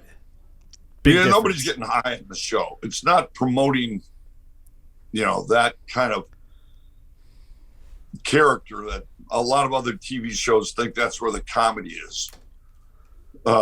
I personally am a microdoser. I'm not a stoner. I use Bang chocolate. I use about 2.5 milligrams to go to sleep at night. I'll take a little hit off this cherry pie strain I got. Oh my God, look at that. There's an eagle. There we go. What kind of eagle we talking? Bald eagle? We're talking about a bald eagle, beautiful white head with the expansion, just flying right over the river looking for some fish. The fish you couldn't catch. No, the eagle spirit is very powerful. Mm-hmm. Oh yeah. Wow. Well, what do you mean the eagle spirit's really powerful? My point is I'm not getting stoned with a lot of people because I really use it as a medicine for myself. Yeah. Mm-hmm. But I've had a joint with Danny Aykroyd. Let's see who else. I don't know. Well, how about this? We'll shift it to this. When you lived here and obviously in the heyday and everything, who was your favorite? Was there a Chicago athlete or someone you went out with that was you always like to hit the town with? Did you ever hit the town with Harry Carey? What was that like? Harry, he was always sweet to me. I remember my aunt, who was really old, I took her to the Cubs game, and I went up to say hi to Harry, and he goes, "Hey, Jim, you got a car here?" And I went, "Yeah. Can you give me a ride to the Ambassador Hotel?" I went, "Sure, Harry. Great." And I got in the car, and my aunt, who loves the Cubs and loves Harry, they sat in the back seat, and he was flirting with her. She was so tickled. He was so sweet to her. Oh, my God, it changed her life. Harry was a great guy. But I used to hang out with Chelios a lot. Oh, yeah. We know Chelios a little bit. There was a time when I was the celebrity captain of the Chicago Blackhawks during the 75th anniversary. Every team had a celebrity captain. And that was the year we went to Pittsburgh and got shut out. But that year I hung out with those guys a lot. And Chelios later, too, because he had a place in Malibu. Did you ever rip it up with Roenick? Yeah, Roenick. The whole group, we were a team. I was there at every game. Yeah. I went out with those guys. Yeah. Roenick, I love Jeremy. That's awesome. Hollywood. We used to call him Hollywood. Well, Jim, thanks so much for hopping on. Honestly, it's been a blast. And when you come back, we have an office in Wrigleyville. We got this big studio. We'd love to have you in if you'd be interested. So. Oh, I would love that. I'm sorry I was talking so much. You guys got me going, or the coffee did it. I don't know. But very interesting questions and a delightful one-way conversation. It was great. Oh, yeah, it was a little different, right? You got into probably some other stuff that you don't usually get into. Yeah, you probably haven't ever dropped Eola Road on an interview before. Yeah, right. Well, thank you guys, and watch Growing Belushi on Wednesday nights for me. On Discovery, yep. Go check it out. Thanks a lot. Thanks again, Jim. Appreciate you, Jim. Appreciate it. Thank you, man. I'll see you in Wheaton. I'll see you in Wheaton. Hit up Wheaton Bowl. Wheaton Bowl or the in-between shop. Is that still there? I don't know. I don't think that's still there. They got rid of a lot of those. I know Cock Robin's gone now. Cock Love Robin it. was great. Cock Dude. Robin's gone? Yeah, Cock Robin's been gone for like five-ish years now. Oh, man, because we used to sit in that little Memorial Park. That's where we would blow our joints. Right across the street. Yeah. Robin. Oh, yeah. When they shut that down, that was like a big deal. Like, everybody was really pissed off. That's like Jumbo rainbow ice cream they have. Yep. Ooh. But we'll let you go, Jim. Appreciate you coming on. Yeah, you have an open invite again. next time you're back home. Thank you, guys. We'll catch you soon. Thank you. All right, there's Jim Belushi. Dave, did you get everything you wanted from Jim when it comes to Warrenville and the Wheaton area? Yes and no. And he said he likes microdosing. I'm not sure he was microdosing during that interview. I think that he was full blown Macrodosing. Yeah, is that what it is? Yeah, macrodosing. I think he indulged a little bit prior to, as you could tell by the bald eagle that flew into his backyard. But Jim Belushi. Yeah. Obviously, everybody knows Belushi name through both him and his brother. And like I said, it was cool hearing from someone from my hometown that's like of all the people that are famous from Wheaton, the Belushi name is legendary. Holds the most weight. It holds the most weight by far. Like everybody. Where are you on that list now? This is one thing I didn't get actually. I mentioned Bob Woodward to him because the mural in our high school it's Jim Belushi, Bob Woodward, who broke the Watergate scandal in the 70s with Nixon, and then it is Edwin Hubble, who was the Space telescope, and then maybe another person, I forget who. Long story short, he doesn't like Bob Woodward for some reason. I don't know why, but that kind of was odd to me. But for me, I don't know. We got multiple Olympians, Super Bowl champions. I'm probably like tier 5 on that list. Now, Maybe he didn't like his latest book. You know how you can become tier 4, Dave? let me Get know. some fresh, clean teas. Oh, these are the teas for everybody. This is it. Is that true? FreshCleanTeas.com. Yeah, freshcleanteas.com, and the promo code Barstool20 will get you 20% off men's basics. That'll change your whole game. And honestly, as we get older and progress more towards, I wish this wardrobe environment existed when we were in our 20s. You go out now, people are just in like fucking tees. I remember going out and it was like, you got to put on the button up, you got to go to fucking J. Crew, you got to go to Banana. You just got to buy all this uncomfortable shit. You got to wear these shoes that look like now everybody's just going out. They're like, yeah, these are Jordans, and I wear fucking tees that fit. I was like, God damn it, that would have been sick. We missed out. You listening, if you're still going out, you're getting some trim, you want to look fresh. Fresh Clean Tees makes the softest, best fitting tees, polos, Henleys, and White Sox Dave's favorite, their hoodie.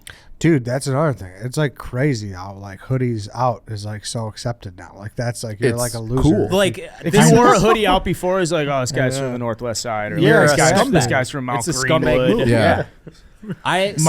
Fucking Mount Carmel rugby. Yeah, Two things on that. I went out on a Sunday. This is like a month, 4 or 5 weeks ago on a Sunday fun day, and it was like a last minute thing. It's like, hey, we're at the lodge. You want to come out? I threw on jeans, shoes, hoodie, hat, and I wore a pea coat out because it was fucking freezing that day. And everyone's like, you look really good. It was the weirdest thing to me. I was wearing a Fresh Clean Tees hoodie, but they're like, yeah, that works. I was like, what? I just literally got ready in 5 minutes. And that's all you need to do now. It's awesome. As long as you have a good, like it can't just be a ratty hoodie. No. So I'm No, not it's saying got to be a Fresh Clean Tees That's what one. I'm saying. Yeah, and they have the crew neck sweatshirts. I'm a big crew neck sweatshirt guy. It's good quality product. Definitely is. So Can I tell you something else? Price point's very nice. that's huge. $24 for a crew neck. That's very nice. That's awesome. Yeah. Yeah. And then you got 20% off. So, Chief, that would be how many dollars on a $24 shirt? $4 off. $4.80. That's correct. Go Yeah. to So freshcleantees.com. Yep. Use code Barstool20, and that's 20% off men's basics. That will change your whole game. And game is all that I'm about. Okay, couple more things here. Big show, big interview with Jim. I guess let's just start here. Has anybody seen Dick Butkus on Twitter? He's going. Yeah. Okay, so what is going on here? Is that actually Dick Butkus? What do you think of it, Tom? I'm very curious to know your thoughts. I think it's fucking awesome. He's like my favorite person on Twitter right now. Really? I just retweeted one of his tweets last night. Did you see this? I saw that. I He thought you were tweeted at 7:35 at night. Did you see it? Yeah, I thought you were sarcastically retweeting it, to No. be completely honest. What? No. I thought you were like throwing shade at Dick Butkus. I mean, it looks like someone who's made like a parody account of things like Dick Butkus would say. Yeah. Maybe the world needs Buttcoin can be used to purchase deep dish pizza and Chicago beef. I don't think it's him running the account. I think he probably has access to it. I think it's his son. Yeah, it's got to be his son, right? Because Dick Butkus, like growing up, he was like a god for me growing up because of how legendary my dad would speak of him. Oh, he's your dad's football player. He's your dad's football player. Yeah, everybody loves Dick yeah, Butkus. he's your dad's football player. But surprisingly enough, he was down at Illinois to reveal a statue, and the athletic program was like, "Hey, would you mind talking to the team before the game?" And he was like, "No, I don't do that. I'm not doing that." That's what like. And they were like, "Wait a second. That's Dick Butkus, though. But his point was like, I'm not gonna motivate these guys. I'm the last person they need to hear from before a game. I got nothing. Like, they go out and they get killed. It's gonna be my speech. He's just like, they can go play. It's up to them. They can That's go smart. play. Yeah, it's a unique opinion when you're building a fucking statue for the guy for sure. But you hear something like that, I mean, then you see him tweet about Buttcoin. Yeah. You're like, come on, buddy. What's going on here? I think he's living pretty well. Is the vibe that I get. He's got that place out in Malibu, and yeah, who knows? Maybe he is fucking around on Twitter, but it feels like it might be his kid. But I think I think it's great. I think I'm more Dick Butkus trolling Aaron Rodgers. I think it's been fun. you don't think it's him either, right? I want it to. It's like, Yeah, you want. I'm in first grade right now, thinking long and hard about Santa Claus in May. I really, really, really don't want to. Like, it would be so great if this was true, Yeah.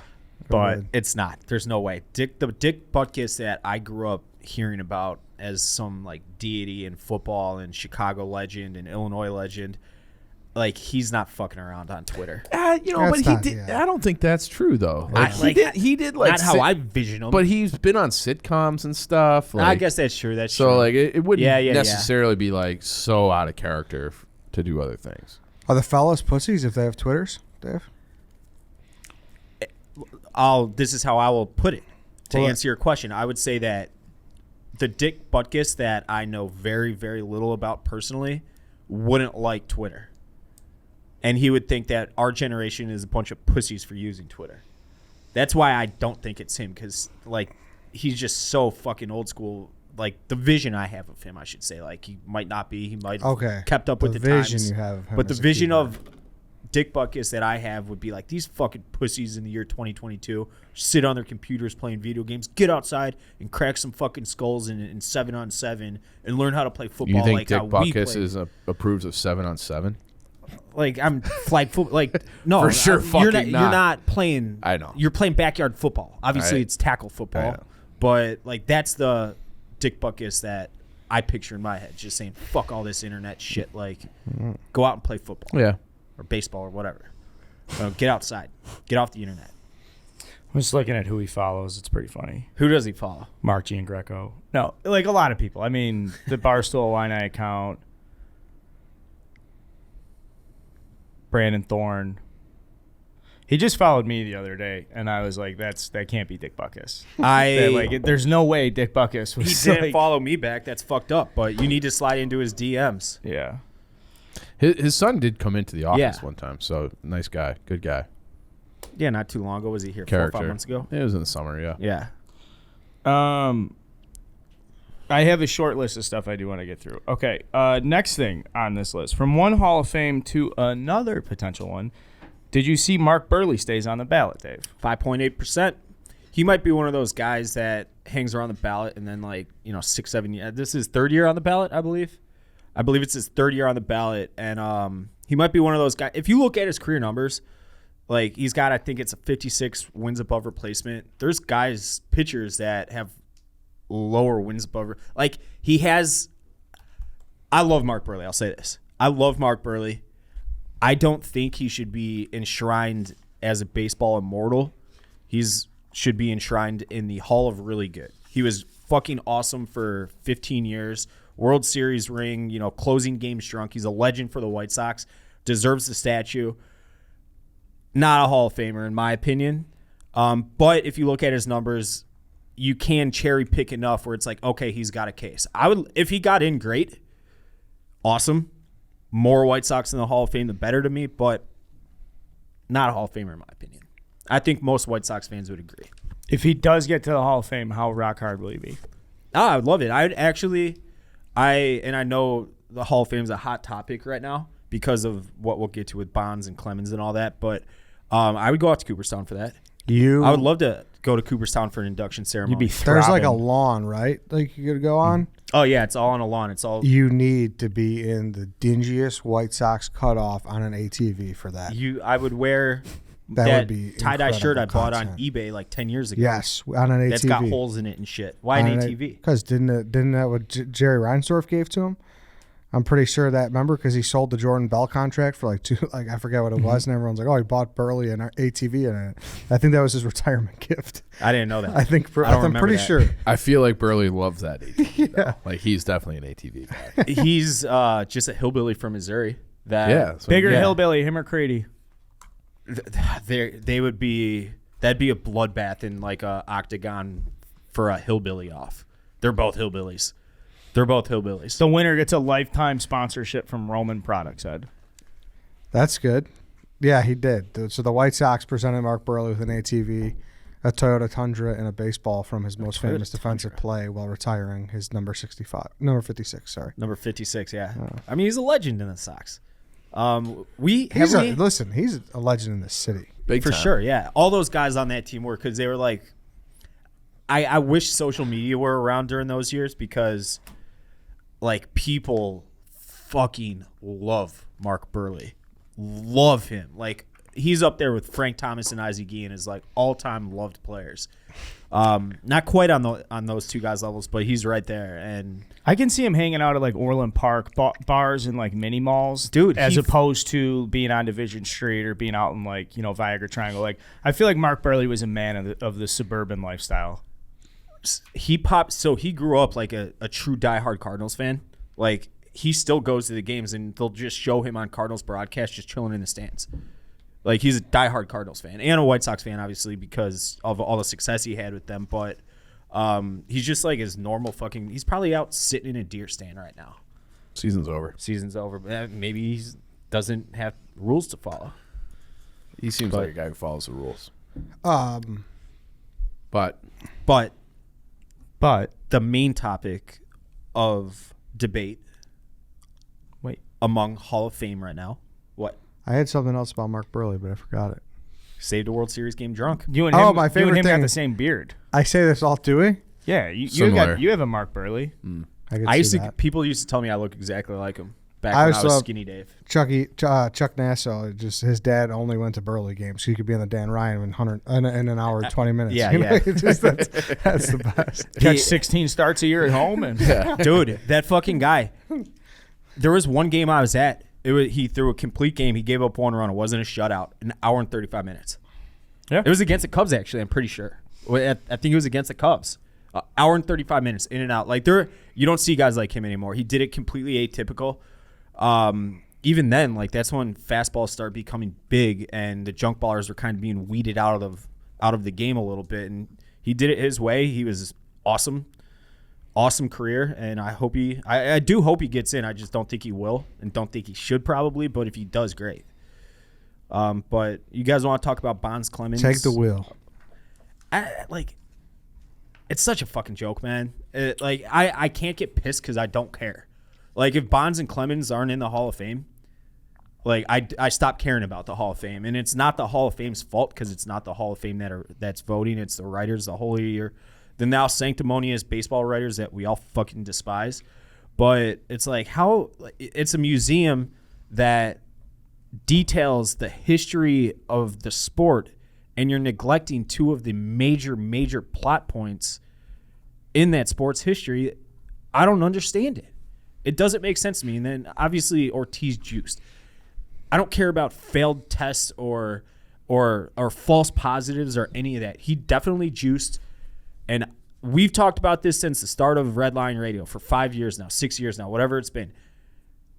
I don't give a shit if you juiced, especially if you're a Latin American guy that's coming from nothing, and it's the difference between fucking living in poverty and signing $1 million contract. I will sign that dotted line tomorrow, and nobody should be fucking ostracized because of that. Eddie did steroids basically for fun. I forgot about Eddie. Yeah, you just did it to get in shape Panama a week City before Beach. PCB. Didn't work.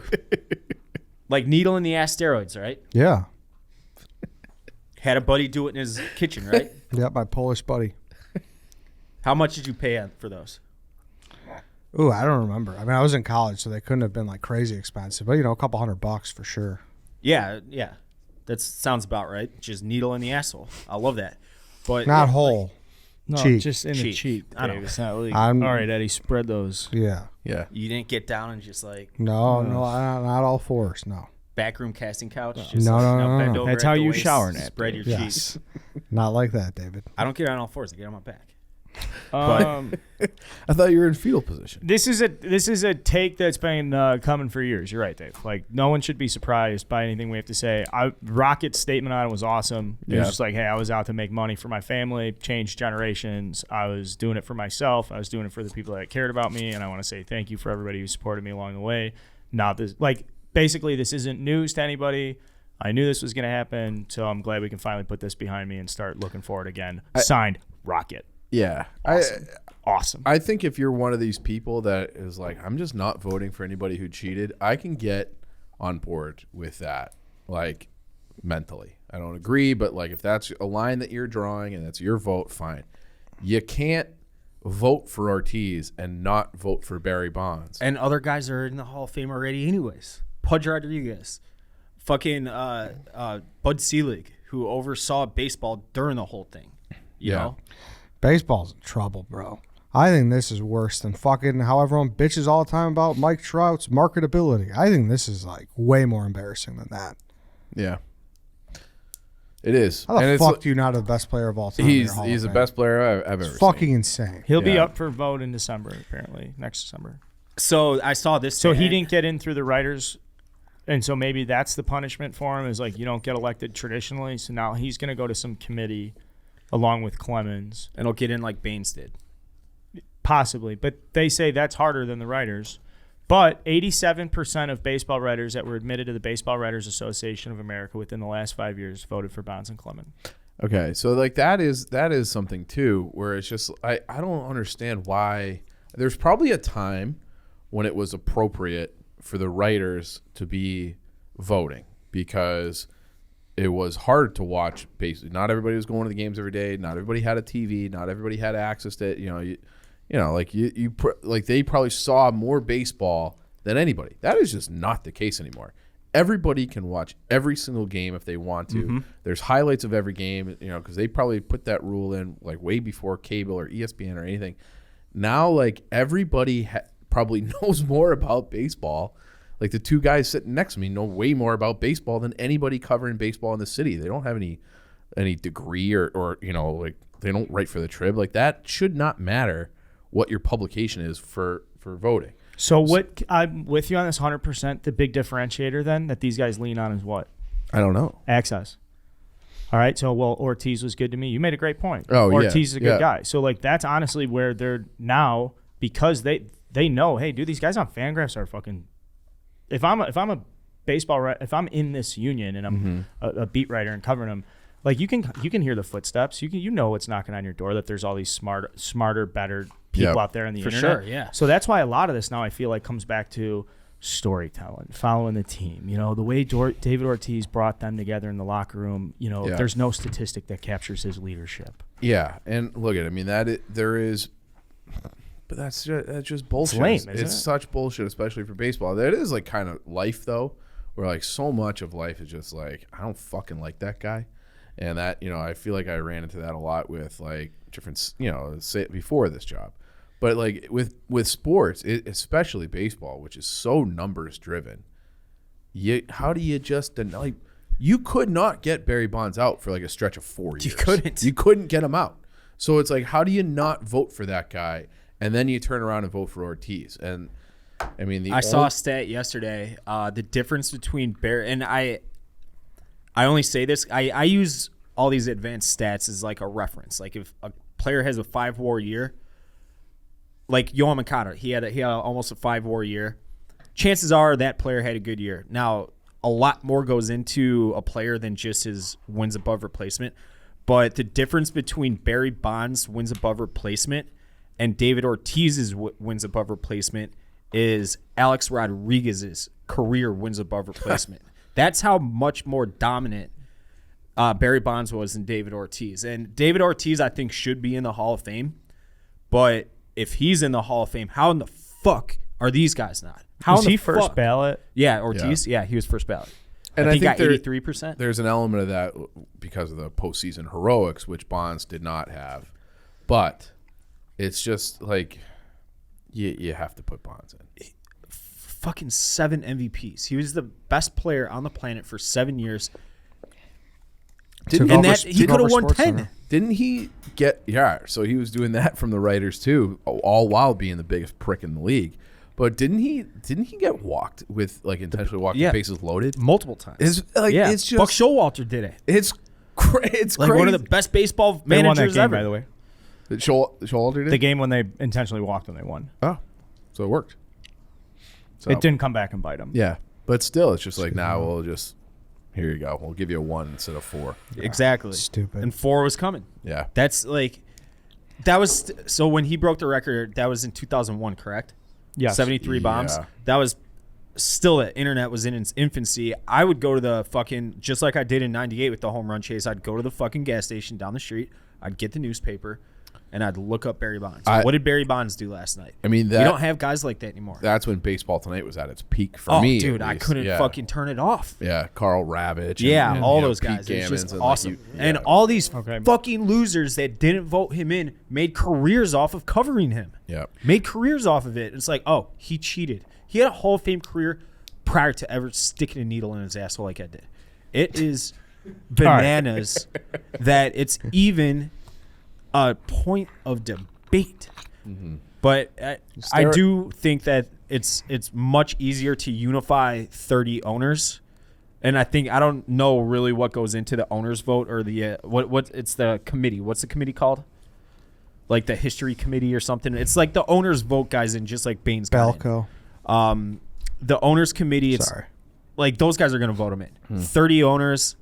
I mean, baseball spiked in popularity after the steroid era. Like the steroid era arguably saved the game. And you like PEDs? I love PEDs. Like if you use PEDs, were you getting to the Roman ad read? Yeah, Roman. That's that is a PED. That is a PED. I could feel that one. Like if you broke my sex life into my pre-Roman days and my post-Roman days, like Bonds, I'd be like I wouldn't be a Hall of Famer like Bonds was prior to him using PEDs. I would be like David Ortiz. I would be a replacement level player. Okay, or like I would be like bouncing back and forth between AAA and the league, just trying to, hold on for dear life. But you introduced me to the Roman performance-enhancing drugs, Hall of Famer. Hall of Famer. You don't even have it's to. It's just one after the other. Stare at the ceiling thinking about how many home runs Barry Bonds hit in 2001. 73. Right. You don't have to do that. Nope. So now you have the Roman swipes, which are clinically proven to help you last longer in bed. And guess what else, Dave? What's that? Doesn't transfer your partner. And that's my number one concern when making love. Yeah. I don't have sex. I make love. And so, Valentine's Day is coming up. It's coming up. Yeah. And they're effective, easy to use, fast acting, don't require prescription. You just need that little swipe packet, throw it behind all those business cards you've accumulated over the years in your wallet, and nobody knows it's there. It's nice and easy. They're super easy to use. Just take the swipes out of the packet, swipe it on, let it dry, and you're good to go. That's it. So what you are going to do, the listener and the viewer, if you're watching on YouTube, subscribe to our channel, by the way. Go to getroman.com/redline, and you can get your first month of swipes for just $5. You have to do this. $5 for Roman swipes. That's highway robbery. That's piracy. So go do it. Getroman.com/redline and give your girl the throw of a lifetime. There you go. There you go. Yeah. You gonna pop some Roman tonight, maybe? Probably not tonight. Probably not it's a tonight. Wednesday. I thought who wants to say pop. You meant to say pop. It's like you usually use that with 3-chi, right? Yeah. You pop some 3-chi. But, I pop mean, some they got Roman. the they got the pill form too. We have your nightlife covered, basically, is what we're trying to say. Yeah. Oh yeah. Big time. Big time. 6 p.m. and after belongs to White Sox Dave. Absolutely. That's my time. That is my time and nobody else's time. I do have a couple other things just because I don't want to end the show on an ad read. No, you can talk about the Hawks. No, we do got to talk more baseball, though. No, John Heyman and everybody, all the big wigs in baseball writing, John Heyman, Ken Rosenthal, Jeff Passan. Is it Passan or Passan? I've always said Passan. I say Passan, but I hear Carabas say Passan. So I don't know what it is. I hear you say Carabas.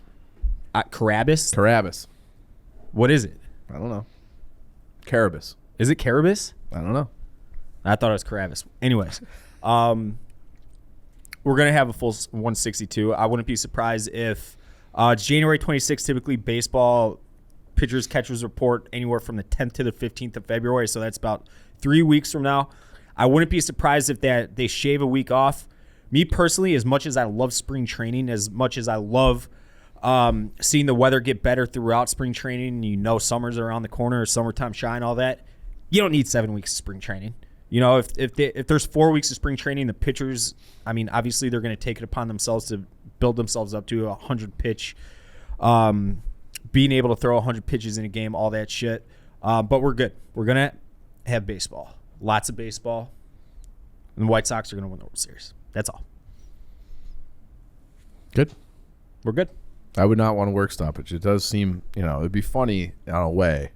It wouldn't be funny if the White Sox got fucked again by labor issues. I was talking to someone who is in on the negotiations, we'll say, last night, and I directed that person to look up the 94 strike when it arguably cost the White Sox a World Series. Mm-hmm. They probably were the best team in baseball that year. Frank Thomas was off to an ungodly start. He was hitting. They played 116 games that year. And speaking of Roman, I can name his stats pretty much off the top of my head. He had, through 116 games when the season was just canceled, World Series canceled, he had 38 bombs, over 100 RBIs, a 358 on base, and a 505 on base, I want to say. 358 average, I should say. He was having the best season in baseball history and cut short because of Jerry Reinsdorf and his cohorts. But I don't think we're going to get to that. Probably still have baseball in Montreal if that season doesn't get canceled.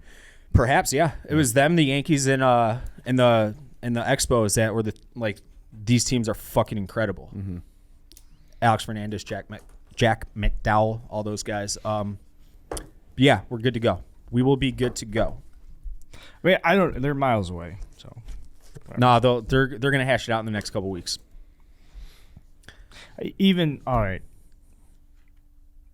Nothing's I don't want to go deep on this because nothing's really happened. It's just they have to cave to the players. They have to give the players what they want, and then they got to tell the players shut the fuck up. They don't have to cave to the players because they have all the leverage. The owners want things to stay the same. It's the players that want change X, change Y, change Z, change double Z. They want all the changes. The owners are just we like the way things are. So sure, what bargaining chip? What are you gonna do for us if we cave here?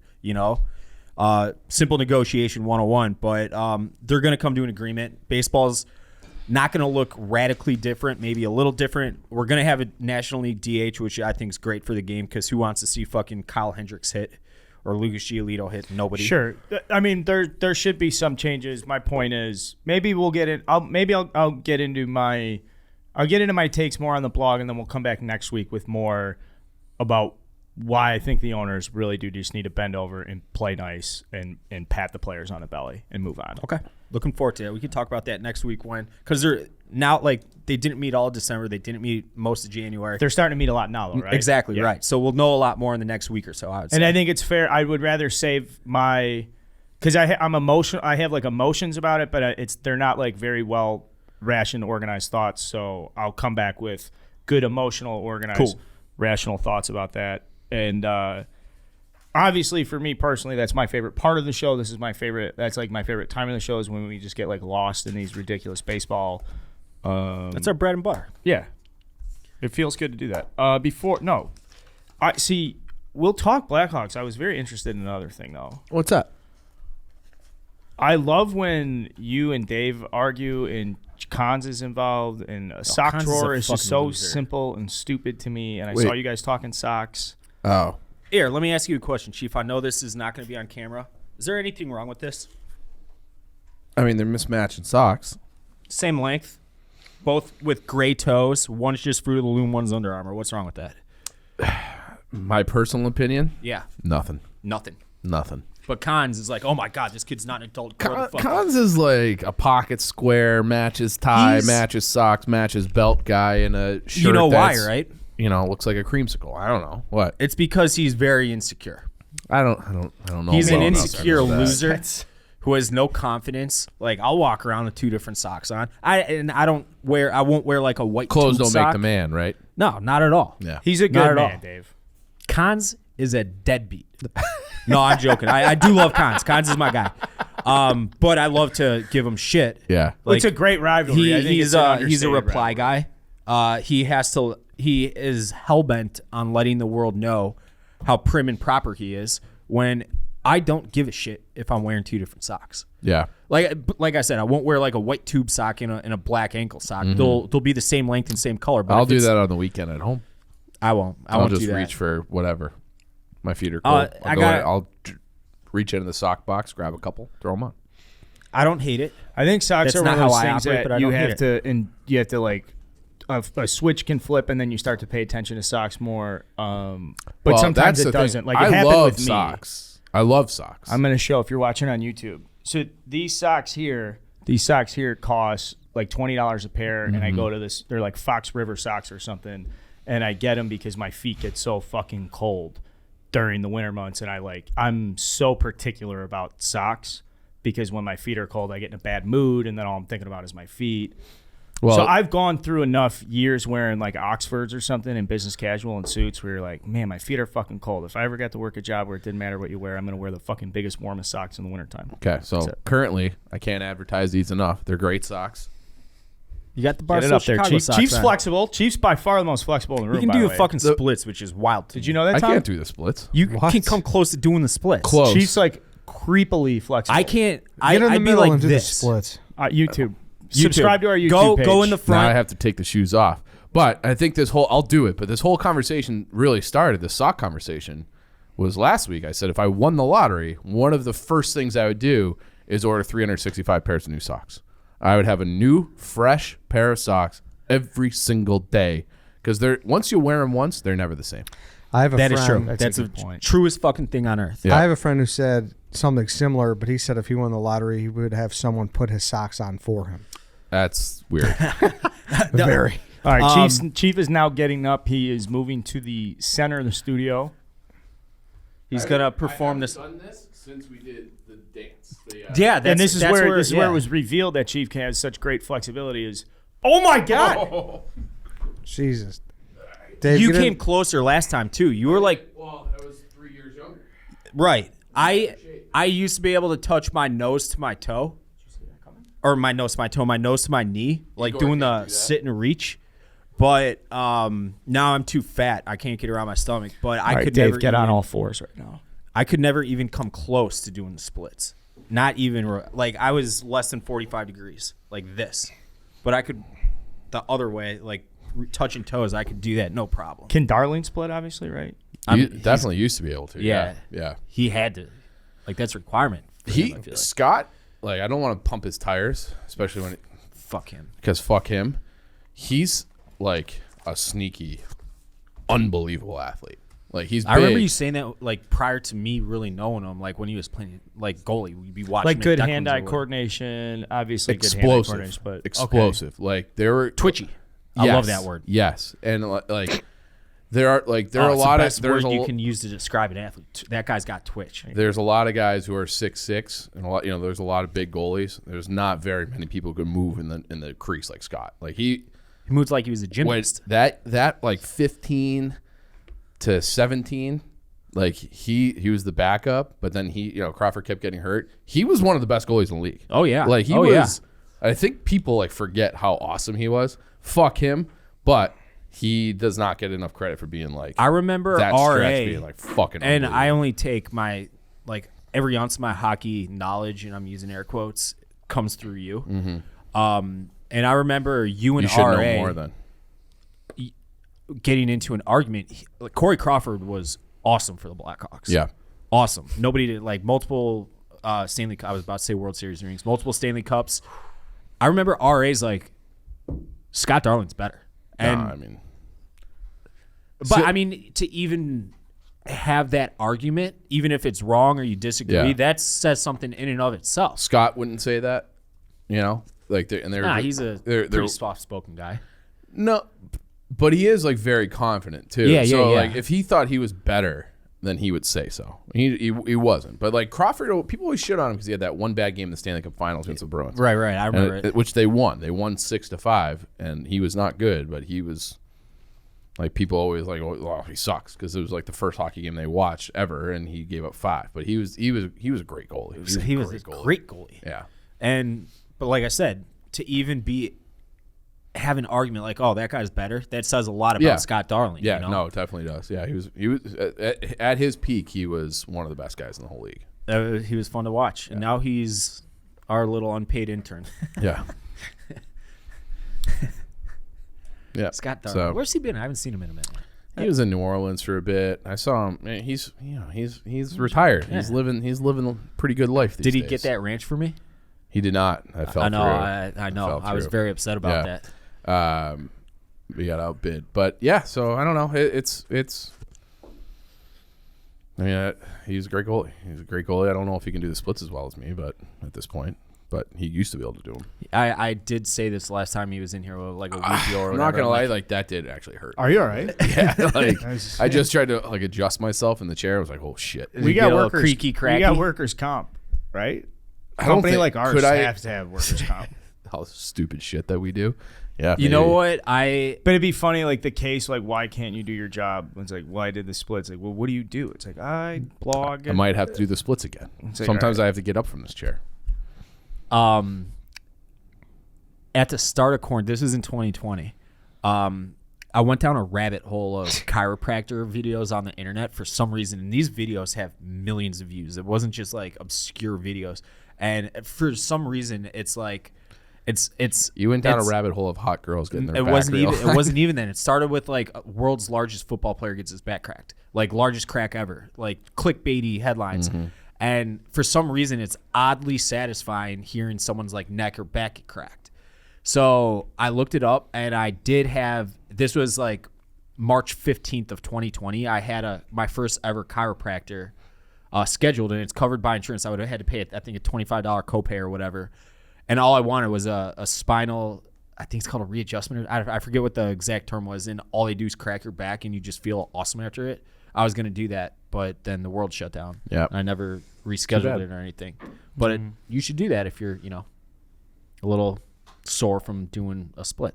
I've been thinking about trying acupuncture. Never done that. Needles kind of freak me out. I got to look away. But you're looking away. It's into your back. I would do acupuncture. I thought it was like over someone wants to. I've done like the sensory deprivation tank. I've done the freeze thing. I'd like to try acupuncture. Does it hurt? Do you know? I don't know. I've never done it. I would do it. If I'm not looking at it, I would do it. Ed, would you do acupuncture? I don't know. Maybe. Yeah.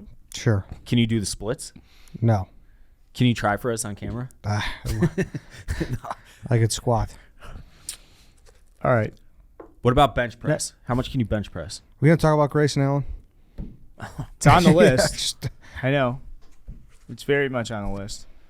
He's a little cunt. I kind of love what he did because I like dirty play. Were you mad at my tweet? I couldn't tell what happened. I know the angle you're talking about. Yeah, I was mad he got hurt. Yeah. I was mad. When it got announced that he got hurt, it went from being like, it started with bullshit. Well, honestly, it started with the fact that like Grayson Allen's a punk, and it's just easy to say that. Like that's one of the fucking all-time great internet layup takes you can have is like, fuck Grayson Allen, fuck a Duke basketball player, whatever. So when the hard foul came out and it was going around, it's like, yeah, of course, Grayson Allen's a punk-ass bitch. I didn't really add any context. Threw that up on the blog, and then that was just got hammered the whole time. And it created this conversation of whether or not it was actually a dirty foul. which I thought was preposterous because if you look at it, it's clearly a dirty foul. Yeah.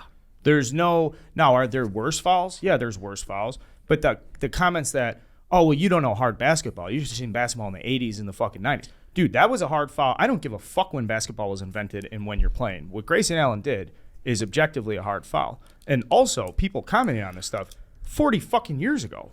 We're talking right now. It just happened. It's a punk move. It's a dirty fucking foul. It was annoying and agitating. So as a Chicago fan, it's like, yeah, fuck Grayson and all that stuff.